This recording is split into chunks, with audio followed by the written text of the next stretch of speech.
Indonesia tanah airku, tanah tumpah darahku.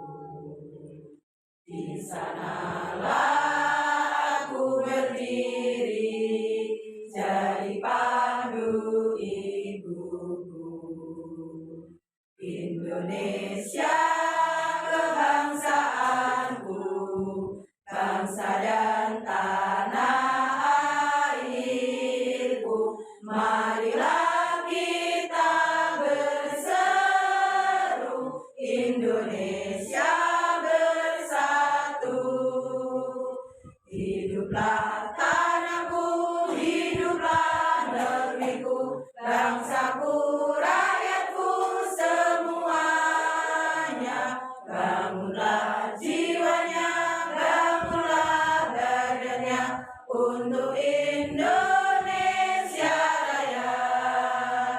Indonesia Raya, merdeka, merdeka, tanahku, negeriku yang ku cinta. Indonesia Raya, merdeka, merdeka, hiduplah Indonesia Raya.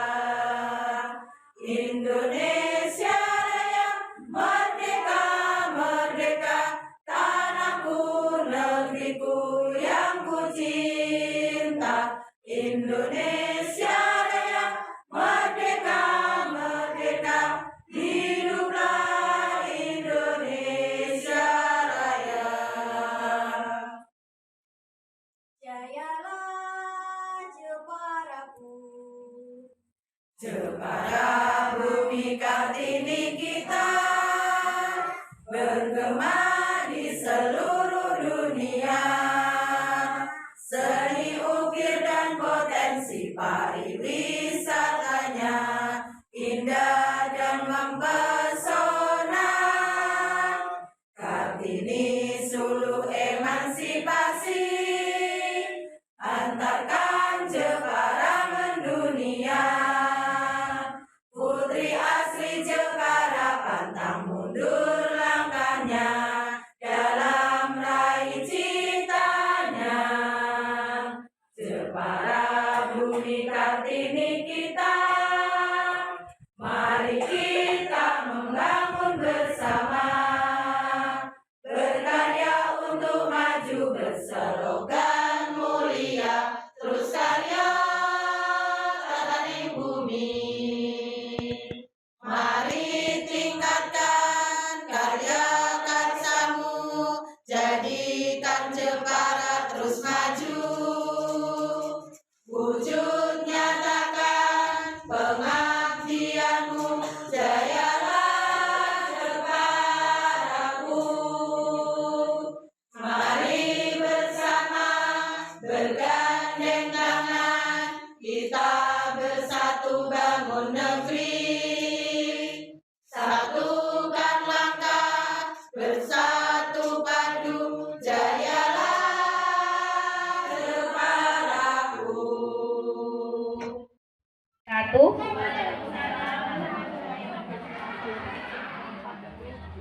Izinkan saya untuk melaksanakan pengibasan nggih, Bapak Ibu nggih. Ini untuk memenuhi tugas saya aksi nyata di modul CGP 1.4 nggih. Di sini saya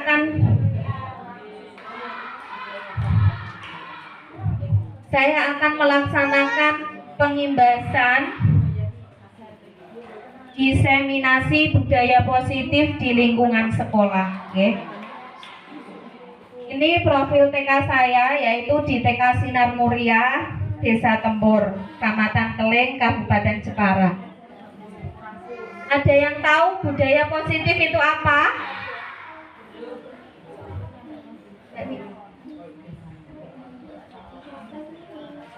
Budaya positif apa, jenengan tahu? Ada yang tahu? Monggo. Ini kalau menurut saya ya Bu ya, budaya positif itu seperti anak-anak diajarkan untuk tata krama, kesopanan, terus mau antri. Nah, mungkin seperti itu yang ada di gambaran saya. Oke, itu diantaranya budaya positif ya. Tentunya jenengan semua sudah menerapkan di setiap lembaga panjenengan sudah. Diantaranya sopan santun itu juga termasuk budaya positif. Terus penerapan 5S, senyum, salam, sapa, seperti itu mungkin di lembaga jenengan kan sudah Bapak Ibu Monggo kita ice breaking dulu. Silahkan jenengan berdiri, monggo.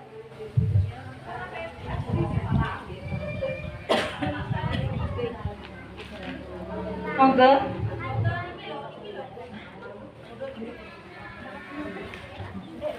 Nanti kalau saya bilang 1, jenengan tepuknya di sini Kalau 2, tepuknya di atas. Kalau 3, joget seperti penguin. Siap? Nanti diacak Siap 1, 1, 2, 2, 3, 3, 2, 1, 3, 2, 2, 3, 3, 1, 2, 2, 3, 3. Iya, terima kasih. Masih ingat yang lagu kemarin? Yang itu ya? Buka tutup, bertepuk tangan. Buka tutup, tepuk tangan lagi. Digulung-gulung sambil melompat. Digulung-gulung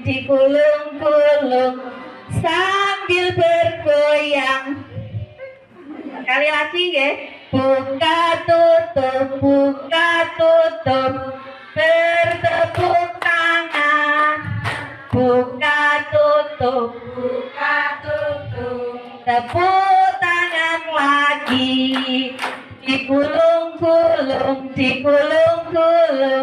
jadilah patung.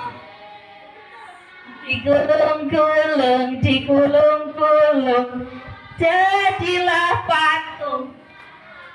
Tepuk tangan, terima kasih. Ya.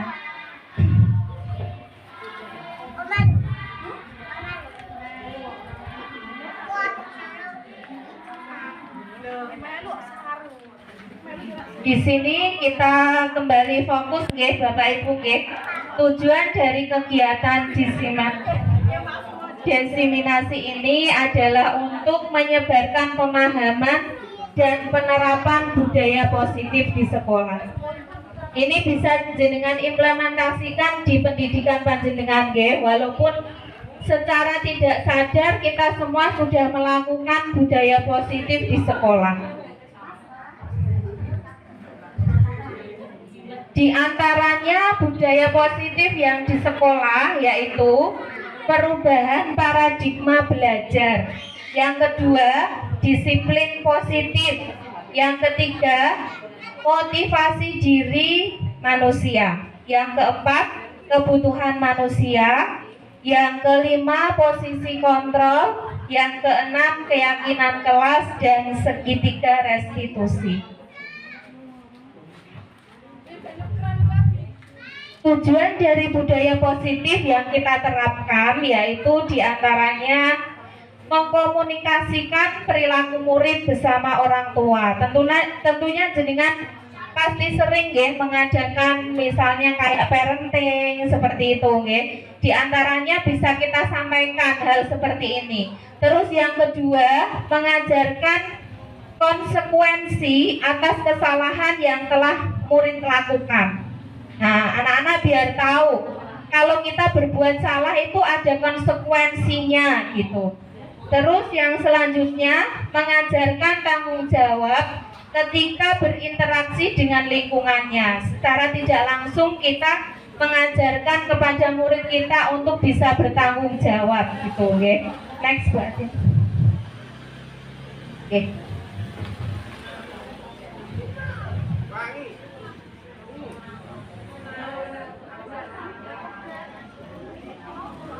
Nah, di sini pembelajaran dengan paradigma baru, yaitu pembelajaran yang dirancang dengan prinsip pembelajaran berdiferensiasi, sehingga murid belajar sesuai dengan kebutuhannya.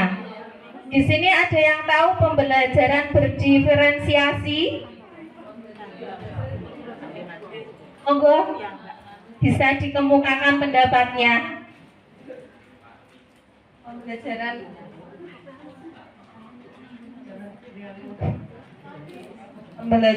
perbedaan antara satu siswa dengan siswa yang lain. Ya, ada yang lain? Monggo. Pembelajaran berdiferensiasi itu adalah pembelajaran yang berbeda antara satu dengan yang lain, tetapi kita mempunyai topik yang sama, okay? Misalnya kalau kita mengambil topiknya rumah, kalau kita nanti mengajarkan untuk kemampuan mengenal huruf misalnya atau membaca, kita harus bisa mengelompokkan murid yang kemampuannya sedang, kemampuannya tinggi, itu bisa dikelompokkan. Nah, diantaranya itu panjenengan semua pasti sudah melaksanakan, okay? Dan pembelajaran ini disesuaikan minat anak, kemampuan dan kemauan anak.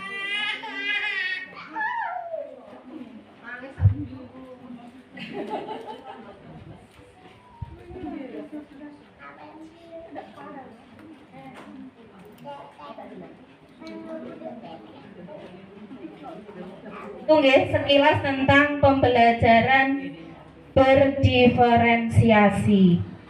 Untuk yang selanjutnya yaitu disiplin positif. Disiplin positif diambil dari kata disiplin. Menurut jenengan disiplin itu apa ya? Mbak Umar mungkin, monggo. Disiplin menurut jenengan, tidak usah menurut para pakar misalnya. Menurut jenengan disiplin itu apa, Mbak Dia? Taat terhadap peraturan. Mbak Umar?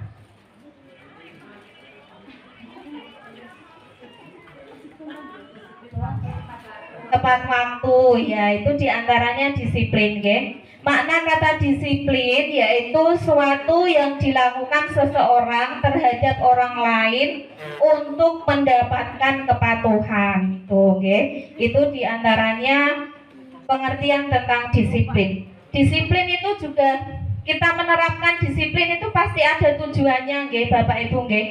Kalau kita pengen anak-anak disiplin, itu tujuannya apa? Nah, itu diantaranya untuk menerapkan dan menumbuhkan kesadaran serta memberdayakan anak untuk melakukan suatu tanpa paksaan dan tanpa ancaman. Kira-kira jenengan pernah tidak melakukan paksaan terhadap anak-anak kita? Terkait dengan pembelajaran berdiferensiasi itu ya, itu kita tidak boleh melaksanakan paksaan. Misalnya kita kegiatannya berhitung misalnya, kita pakai LK, tapi anak-anak tidak mau mengerjakan, tidak mau pakai itu. Kira-kira sikap jenengan bagaimana? Ya, menurut Bu Atin? Untuk yang di lembaga saya, itu memang ada, salah satunya itu ada Albi namanya, itu sering sekali anaknya itu Bu kesel. Bu, kok ikutnya sih Bu? Itu seperti biasa Bu. Nah, ya saya lakukan itu terus terang, saya bujuk supaya anak tersebut mau melakukan kegiatan yang saya terapkan hari itu.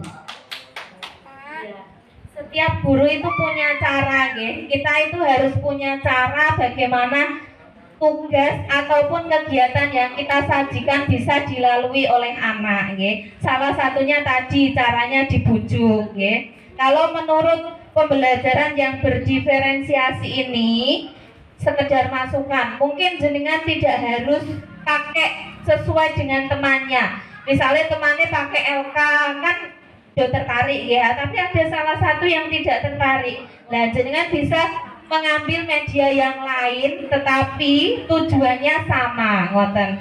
Kalau memang pembelajaran yang diterapkan bersama teman-temannya misalnya tentang pengurangan misalnya ataupun tentang mengenal bilangan beserta gambarnya.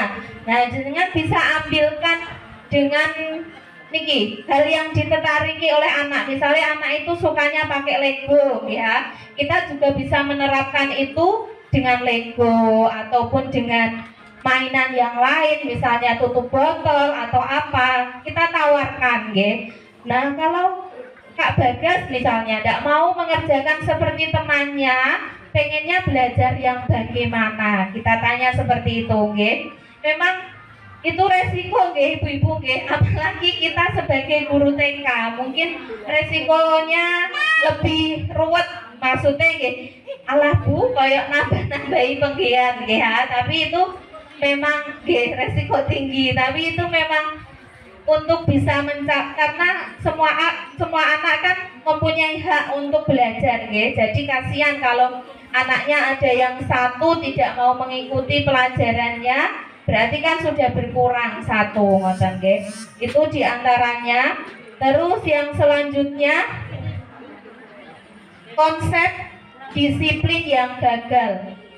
Nah, secara umum mungkin jenengan sadari atau tidak, kita menerapkan disiplin kepada anak itu gagal atau sudah berhasil. Nah, kalau konsep disiplin yang gagal ini yaitu yang satu itu dengan hukuman.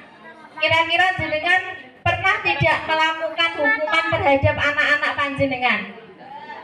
Tidak. Hukuman menurut panjenengan itu apa? Di sini hukuman itu sesuatu hal yang menyakitkan. Nah, memaksa. Kira-kira pernah memaksa? Pernah, iya. Kalau menyakitkan mungkin tidak pernah, nggih. Jiwet misalnya. Dewet.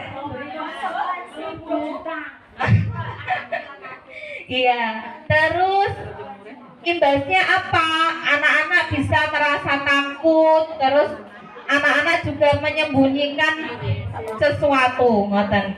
Misalnya kalau anak-anak ini misalnya pas main Lego, ya, pas main Lego di tempat saya itu ada Bu, misalnya mainan yang disukai itu dibawa pulang. Nah, kalau kita tidak mau menawarkan atau tidak mau menerapkan tawaran, kan mereka bisa membawa pulang dengan tanpa izin, nggih. Nah, itu sesuatu yang tidak jujur. Makanya kita itu harus terbuka dengan anak-anak kita supaya tidak terjadi hukuman seperti itu. Memaksa itu juga termasuk hukuman, Bu. Nggih, memaksa itu juga termasuk hukuman. Kadang secara tidak sadar, ayo diwarnai, nek gak diwarnai gak diberi bintang Bu Guru. Nah, itu juga hukuman, nggih. Kalau saya dulu itu nggak tahu kalau itu termasuk hukuman, tapi ternyata setelah mengikuti pembelajaran ini, ternyata itu juga termasuk hukuman, ngoten nggih. Terus misalnya kalau pas anak-anak tidak mau makan, misalnya pas makan bersama, ayo dimakan Mbak, enggak Bu, aku nggak mau makan nasi. Loh, nanti nggak mau makan nasi sakit loh, gitu. Itu sebenarnya menyatakan sebab akibat, nggih. Tapi itu juga ancaman namanya, nggih. Kita tidak boleh melakukan seperti itu. Nah, yang kedua yaitu penghargaan. Penghargaan, kira-kira jenengan pernah tidak memberikan penghargaan untuk anak-anak? Pernah? Berupa apa? Pujian. Kalau Bu Ana? Di kalau betongan. Bintang. Ada yang pernah sarangyo? Ada yang pernah ngasih misalnya, ayo diwarnai Mbak, nanti kalau warnanya bagus dibelikan krayon seperti itu. Pernah nggak?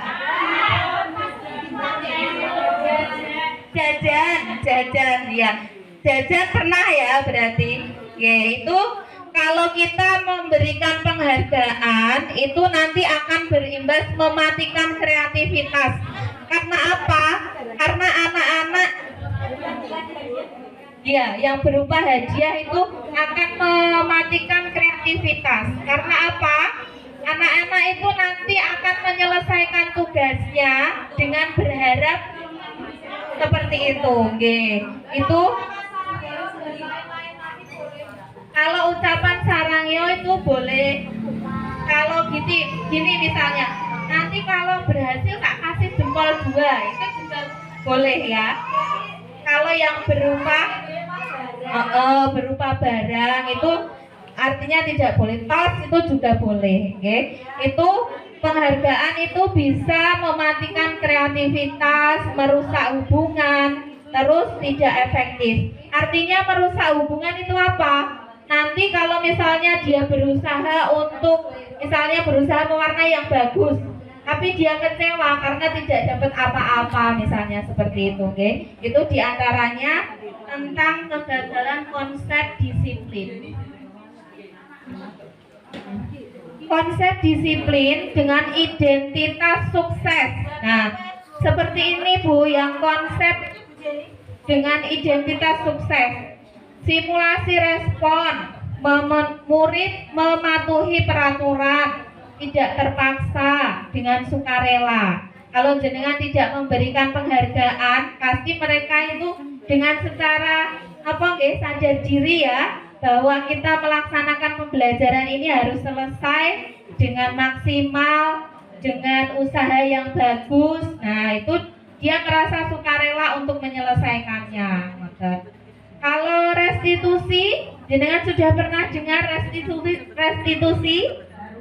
Baru kali ini. Saya juga Bu. Saya itu sempat umat kok restitusi itu apa gitu. Nah, itu saya juga baru kali ini baru tahu, dan ini dipaksa untuk menerapkan Ini diantaranya restitusi itu murid bertanggung jawab. Tujuannya untuk membentuk murid yang bertanggung jawab, murid dengan menghormati diri dan orang lain, murid bertanggung jawab melaksanakan teori kontrol, murid sangat dan sadar diri untuk memperbaiki kesalahan, fokus pada pemecahan masalah. Nah, ini adalah yang diharapkan kita semua bisa menerapkan di lembaga kita. PR kita semakin banyak Bapak Ibu Ya, walaupun guru TK PR-nya malah semakin banyak. Ya, ini diantaranya. Terus yang selanjutnya, motivasi perilaku manusia. Nah, kita sebagai manusia itu mempunyai motivasi, yaitu menghindari ketidaknyamanan. Nah, menghindari ketidaknyamanan itu apa? Murid melakukan disiplin karena takut dihukum. Nah, jenengan menerapkan itu tadi, hukuman atau ancaman, pasti murid akan merasa takut untuk untuk dihukum Ya, kalau aku tidak nulis, nanti aku dijewer bu guru. Itu juga termasuk ketakutan murid Terus yang selanjutnya, untuk mendapatkan imbalan dan penghargaan. Nah, kalau jenengan selalu membuat itu tadi kesepakatan untuk memberi penghargaan kepada murid, baik berupa jajan, berupa barang, permen. Nah, itu mereka akan melakukan kegiatannya dengan imbalan itu, Ya. Terus yang selanjutnya, untuk menjadi orang yang diinginkan dan menjadi dirinya dengan nilai yang mereka percaya sendiri. Nah, ini murid melakukan disiplin dengan kesadaran akan nilai kebijakan dan yang akan membuat seseorang memiliki disiplin positif. Nah, ini yang diharapkan bisa diterapkan di lembaga kita, Yang selanjutnya, kebutuhan dasar manusia. Jenengan sebagai manusia, saya juga sebagai manusia, kira-kira kebutuhan apa menurut jenengan selain yang ada di sini? Kebutuhan apa?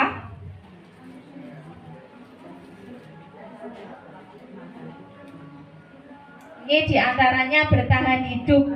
Jenengan butuh bertahan hidup, Ya, diantaranya itu tadi ada sehat, ada rumah, ada makan. terus materi, uang itu termasuk apa? Termasuk bertahan hidup, ya.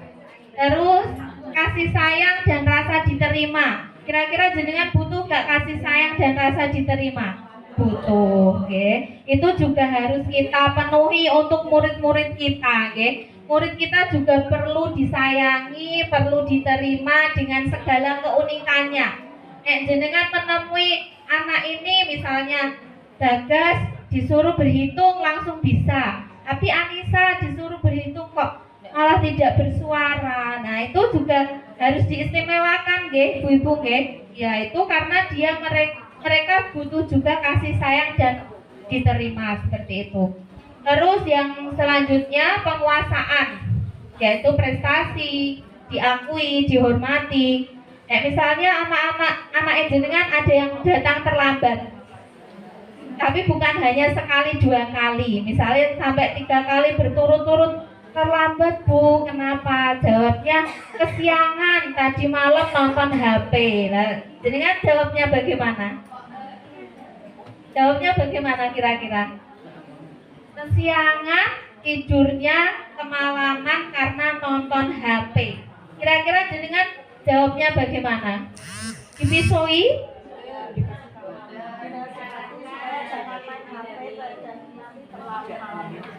Iya, dinasehati, nggih. Dinasehati, bahkan kita menasehati itu bukan hanya cukup 1, 2, 3, 5 kali, 10 kali itu tidak cukup, ibu-ibu, karena anak usia dini itu butuh pembiasaan, nggih. Itu juga bisa dikomunikasikan bersama orang tuanya bahwa hal seperti ini tidak boleh dilakukan, gitu, nggih. Kita harus bekerja sama dengan orang tuanya, ya. Ya, itu diantaranya. Kesenangan yaitu bermain, tertawa, teriak. Nah, nek jenengan misalnya pas nerangno, terus anaknya teriak, anaknya tertawa, kira-kira sikapnya bagaimana? Bu Umi bagaimana sikapnya? Kalau anak jenengan merangke, terus anak-anak teriak. Oh ya, boleh ditemukan pendapatnya. Yang pasti yang pertama itu pusing dulu. Terus ya setelah itu ya itu dirayu. Bisa mungkin itu dirayu dengan kata-kata yang baik. Terus anak itu diajak main dulu, biasanya seperti itu. Kalau nggak mau ya dilihatin dulu aja. Oh, gitu. Udah berbagai upaya. Ya, terima kasih. Itu diantara kreativitas kita sebagai guru TK, nggih, ibu-ibu, nggih. Kita kudune pinter kerayu, pinter mengerti, nggih, pinter peka juga. Nah, ini kira-kira kenapa kok tidak mau, misalnya kok mogok. Nah, kita juga harus peka. Nggih, urusannya boten kantenan. Nah, di kelas saya juga gitu, Bu. Ini malah kelas A, super. Soalnya yang laki-laki itu banyak, nggih, mayoritas laki-laki. Jadi memang ekstra, sabarane kudune ekstra, pinter kerayune nggih kudu ekstra, nggih, nggih. Nek pas wayah kegiatan tidak mau yo dirayu, nggih, Bu. Kalau merayu sudah tidak bisa, dibarke, tarik nafas yang dalam, ya. Oke, tarik nafas yang dalam, terus anak-anak kita dekati, Bu. Nah, kalau di tempat saya itu Raka namanya, nggih. Dia itu bisa, nggih. Kegiatan mengenal huruf, mengenal angka itu dia bisa. Tapi apa? Salto sembarang ngoten niku. Lah terus digeret, Kak geret. Kak, pengennya apa? Terus dia malah cerita karepe dhewe. Nah, terus itu kita jadikan umpan baliknya, nggih. Kak ajak ngoten niku pengen cerita apa? Katanya pengen cerita di rumah itu aku punya burung gitu. Ya boleh, kamu cerita sama Bu Guru, tapi sambil nulis, sambil nek ditanya Bu Guru dijawab. Nah, itu salah satu pencapaian kita ben anak itu tetap belajar gitu, nggih. Itu diantaranya, ngoten. Yang selanjutnya yaitu 5 posisi kontrol. Nah, jenengan sudah tahu 5 posisi kontrol. Kita sebagai guru itu harus mempunyai kemampuan ini, nggih. Nah, tetapi kita harus memilah. Di antara kemampuan ini pasti ada di diri kita, nggih. Penghukum, contohnya itu. Jenengan mungkin merasa tidak menghukum, saya juga gitu, nggih. Tapi ancaman seperti tadi, misalnya loh nek gak mau menyelesaikan puzzle ini gak diberi bintang Bu Guru, itu juga termasuk ancaman nggih. Itu kita napa nggih, kita perbaiki diri kita ngoten nggih. Sesuatu yang kita kata-kata yang mengandung kata negatif itu termasuk hukuman nggih Ibu-ibu nggih, bukan hanya sekedar jiwet utawa apa jewer, bukan hanya sekedar itu ngoten. Terus yang kedua, membuat merasa bersalah. Jenengan kira-kira pernah tidak membuat merasa bersalah? Artinya apa? Ketika anak-anak melakukan kesalahan, misalnya saya sebagai guru, Bu In sebagai kepala sekolah saya. Misalnya gini, ada anak yang tidak bisa diatur. Nah, terus kita tidak usah memberi kata salah kepada dia. Gini saja, Kak Raka misalnya, kalau Kak Raka tidak bisa belajar sama Bu Guru, nggak mau kegiatan ini, artinya Bu Guru ini gagal mendidik Kak Raka. Nanti kalau Kak Raka ditanya ibunya gimana jawabnya, terus Bu Guru nanti ditegur Bu Kepala Sekolah gimana?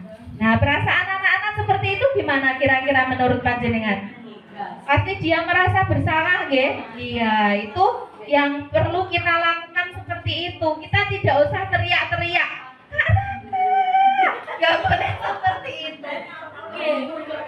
Dulu saya itu terkenal guru apa, nggih? Suaranya terlalu banter. Bahkan wali murid saya itu Bujana iku nek mulang bantere mbok galak ngoten nggih. Tapi secara napa nggih, dengan pembelajaran seperti ini kita kurangi ngoten. Kita introspeksi diri sama-sama nggih.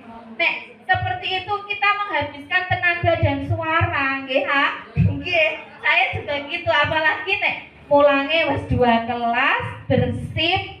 Yang kedua ya gak umat suaranya Bu Guru ya. Nah, itu membuat rasa bersalah itu seperti itu. Ketika anak-anak bersalah didekati, terus diomongi secara baik-baik. Nah, pertanyaannya dilontarkan ke anak. Jadi anak-anak biar merasa bersalah, biar merasa sadar diri ngoten bahwa saya melakukan ini tidak baik ngoten nggih. Terus yang selanjutnya kita memposisikan diri sebagai teman. Nah, kira-kira jenengan sudah merasa memposisikan dirinya sebagai teman atau aku ini lho Bu Guru dintel kayak ngono? Boten nggih. Ya, kita sebisa mungkin harus bisa memposisikan diri kita sebagai teman ngoten. Itu diantaranya yaitu guru memposisikan diri sebagai teman, diantaranya niku kita tanya baik-baik. Kalau anak-anak tiba-tiba datang raut mukae wis mute gak mood nggih ha, kita tanya baik-baik kenapa kok tidak mau. Anak saya itu yang siapa Bu yang tanya terus, ini nanti belajar apa Bu? Ini nanti belajar apa Bu? Nadira sama Maisun ya Bu ya. Itu belum itu mereka sudah panik. Bu, ini nanti belajar apa? Belajar angka 6 gitu. Angka 6 yang gini Bu, iya. Baru beberapa menit dia tanya lagi, ngoten nggih. Itu diantaranya karena mereka takut atau grogi, merasa tidak bisa. Jadi kita harus mendekati dia sebagai temannya, ngoten nggih. Terus yang selanjutnya sebagai pemantau. Kira-kira kita semua sudah menjadi pemantau nggih. Pemantaunya diantaranya apa? Pas kegiatan anak-anak, jenengan kira-kira memantau tidak jalannya kegiatan. Ya, dipantau nggih. Nggih, diantaranya itu yang selanjutnya manajer, yaitu memberi arahan. Seperti ketika Bu Kepala Sekolah memberi arahan kepada panjenengan, kepada saya, kira-kira diperhatikan tak boten? Iya, itu pun anak pun saat diberikan pengarahan oleh gurunya pasti akan memperhatikan. Nah, yang selanjutnya keyakinan kelas. Jenengan sudah menerapkan keyakinan kelas? Sudah, tapi mungkin tidak tertulis, nggih. Ya, mungkin bisa dikembangkan lagi. Saya juga belum melaksanakan yang tertulis. Itu kita lakukan setiap hari, tapi belum ada yang tertulis. Artinya tertulis itu ditulis setelah disepakati yaitu dipajang di kelas masing-masing. Di antaranya datang tepat waktu, berdoa khusyuk, terus membudayakan 5S, menghormati orang lain, mengikuti ragam main. Nah, ini diantaranya. Ini bisa jenengan tambahin sendiri, okay? Datang tepat waktu berarti setiap masuk sekolah itu datang tepat waktu, berdoa sebelum kegiatan, sesudah kegiatan itu, okay? Terus membudayakan 5S berarti anak-anak datang tentunya salim, okay? Sama jenengan, okay? Nah, itu diantaranya. Terus menghormati orang lain. Nah, menghormati orang lain juga dijelaskan kepada anak-anak bahwa saat Bu Guru menjelaskan, anak-anak harus mendengarkan Bu Guru dulu. Nanti gilirannya anak-anak cerita, Bu Guru yang mendengarkan. Nah, itu dijelaskan seperti itu.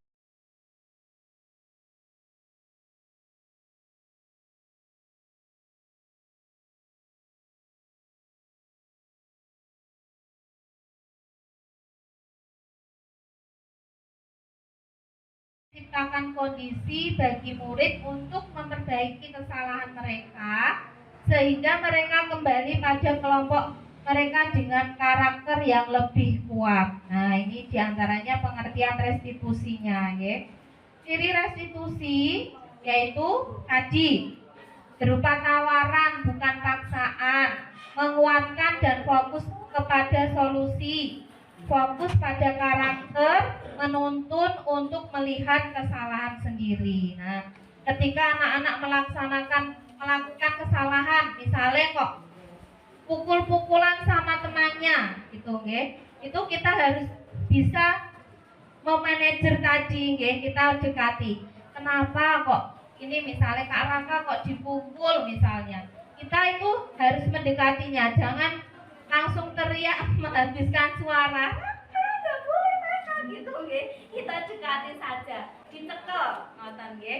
Dipegang, terus ditanya baik-baik, biar anak-anak itu bercerita. Kenapa kok saya melakukan ini? Nah, setelah dia cerita, nah kita kembali tanya, kira-kira itu sesuai nggak dengan keyakinan kelas kita? Melanggar keyakinan kelas kita nggak gitu, okay? Kalau dia sudah menjawab, ya Bu, ya. Nah, terus apa yang harus dilakukan? Nah, dia akan mengungkapkan kira-kira pemecahan masalahnya itu bagaimana. Dia akan secara sadar akan melakukan pemecahan masalahnya, nih, okay? Di antaranya ciri restitusi.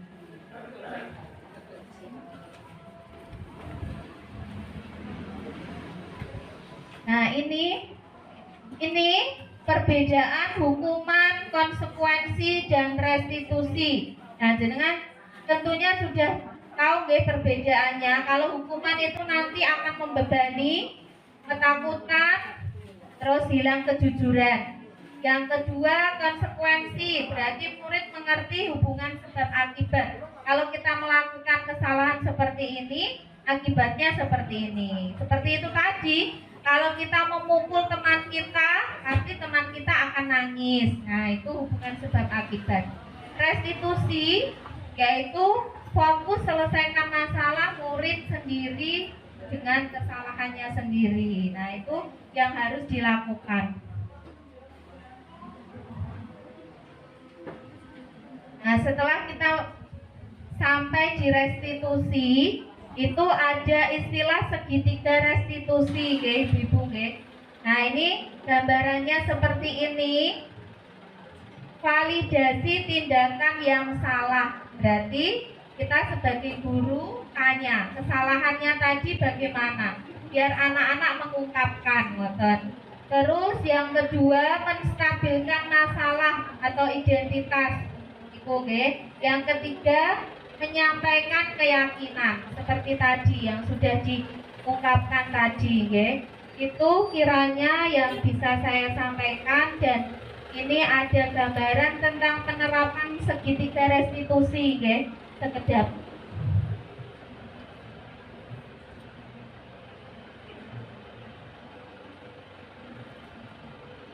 Nggak usah tanya sama Bu Guru ya, Tas. Iya, senyumnya mana? Iya, Kak Azril tadi datangnya terlambat. Kenapa tuh? Oh, ada nenek ke rumah. Terus? Oh, berarti tadi ada nenek ke rumah. Jadinya datangnya terlambat. Oh, tadi diantar sama siapa ke sini? Sama ayah. Neneknya belum ditinggal ke sini. Iya, biasanya Kak Azril nggak terlambat kok ya? Iya, berarti Kak Azril melakukan kesalahan ya hari ini ya. Nggak apa-apa, kita itu melakukan kesalahan itu wajar. Tetapi hal seperti itu boleh diulang nggak? Nggak boleh. Kak Azril berusaha besok-besok nggak terlambat ya. Terus sama guru, iya tadi semalam tidurnya kemalaman nggak? Oh, kemalaman. Terus tadi juga ada tamu nenek, jadinya terlambat. Kalau keyakinan kelas kita kan datangnya tidak boleh terlambat. Berarti Kak Azril janji sama Bu Guru. Makasih ya Kak Azril ya. Tos. Iya. Siap? Tos sama Bu Guru. Tos. Lagi tos. Nah, Kak Baim, Bu Guru mau tanya ya. Tadi pas Bu Guru sama teman-temannya kegiatan melompat ke kata tadi ya. Kenapa Kak Baim tidak memperhatikan? Kenapa ya? Kenapa tadi? Kak Baim tadi malah kemana? Kemana tadi? Ke tempat apa tadi? Ke tempat ular. Kenapa kok malah Kak Baim ke tempat ular? Karena apa ya?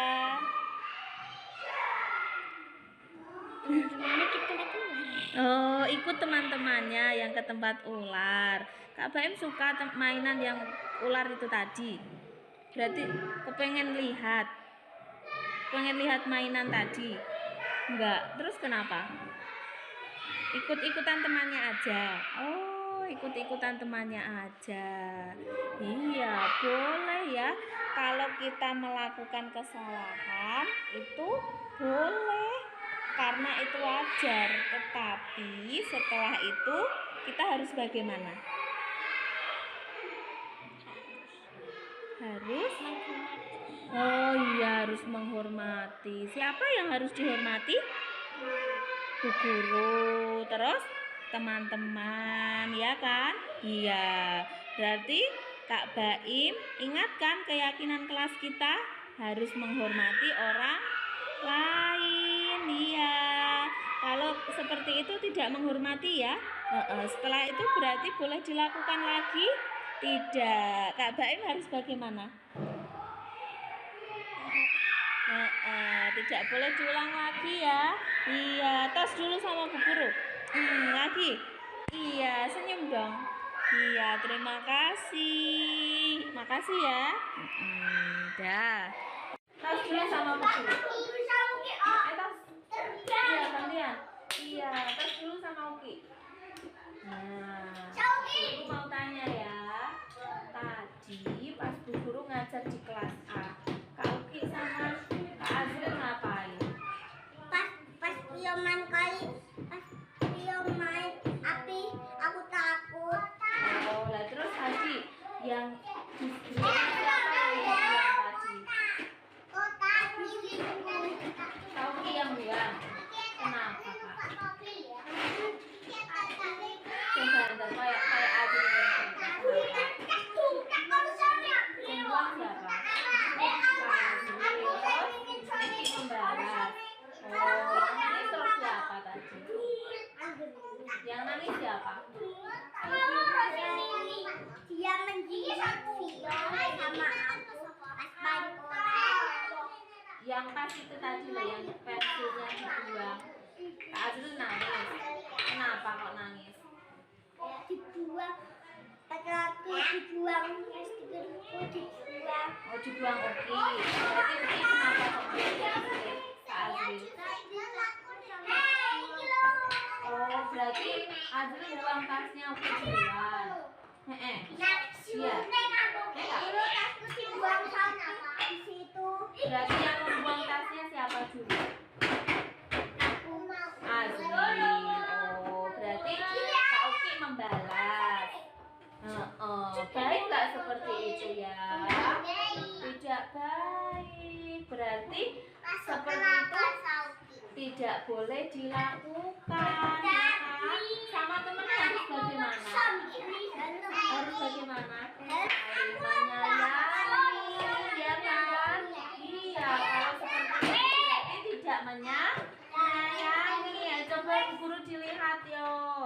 Boleh tidak diulangi ya? Nggak boleh. Sama Kak Azril Melindungi temannya. Iya, melindungi temannya ya kan Kak Uki. Berarti ini salah. Yang salah sama-sama salah berarti harus saya minta maaf. Iya, boleh diulangi? Tidak boleh. Tas. Iya, tas sama Kak Azril. Iya, satu lagi. Iya, ya tas. Berpelukan. Ini sekedar bukan rekayasa nggih. Ini video anak saya yang biasanya itu tidak pernah terlambat, Bu. Nah, ini tiba-tiba terlambat. Jadi itu kan sebuah masalah nggih. Nah, kita belajar untuk menyelesaikan masalah dengan segitiga restitusi tadi.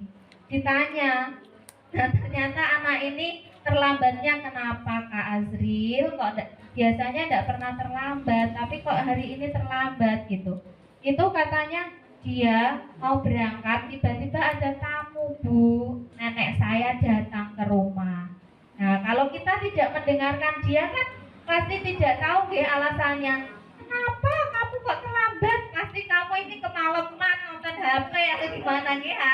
Nah, ternyata ditanya, dia itu bisa mengungkapkan cerita alasannya kenapa dia terlambat. Nah, itu pandangannya dia serius sekali kan saat saya tanya itu. Karena memang biasanya dia tidak pernah terlambat, nggih. Nah, saya tanya gitu, tadi saya sudah mau berangkat, Bu, tapi nenek saya datang gitu. Dan terus gimana Kak Azril? Yo, saya terlambat karena saya diantar sama ibu. Kalau berangkat sendiri tidak berani. Nah, jawabnya seperti itu.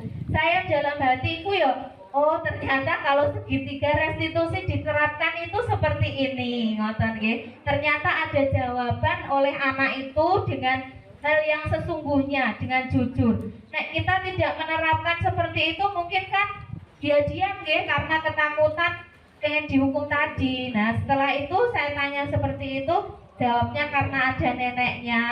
Terus kalau gitu Kak Azril berarti terlambat. Kalau terlambat bagaimana?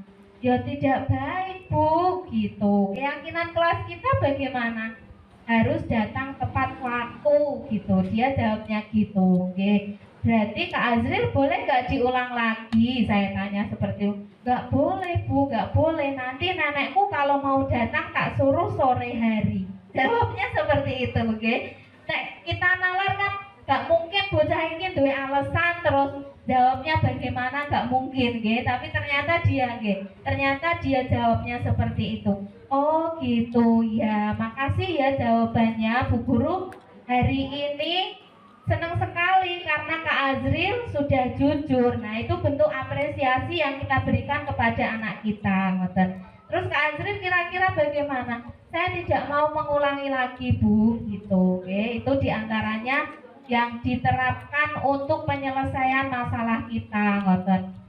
Ini saya kira sudah cukup dan saya terima kasih sekali atas waktunya, nggih Ibu-ibu, nggih.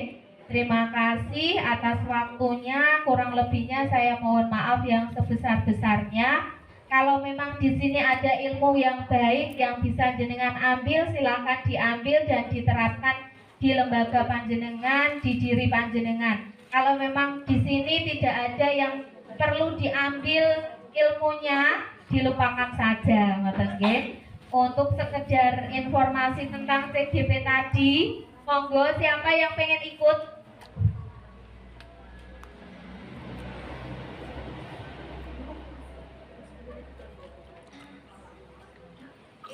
infonya itu sebenarnya sudah minggu-minggu lalu nggih, tapi saya baru di Japri itu kemarin.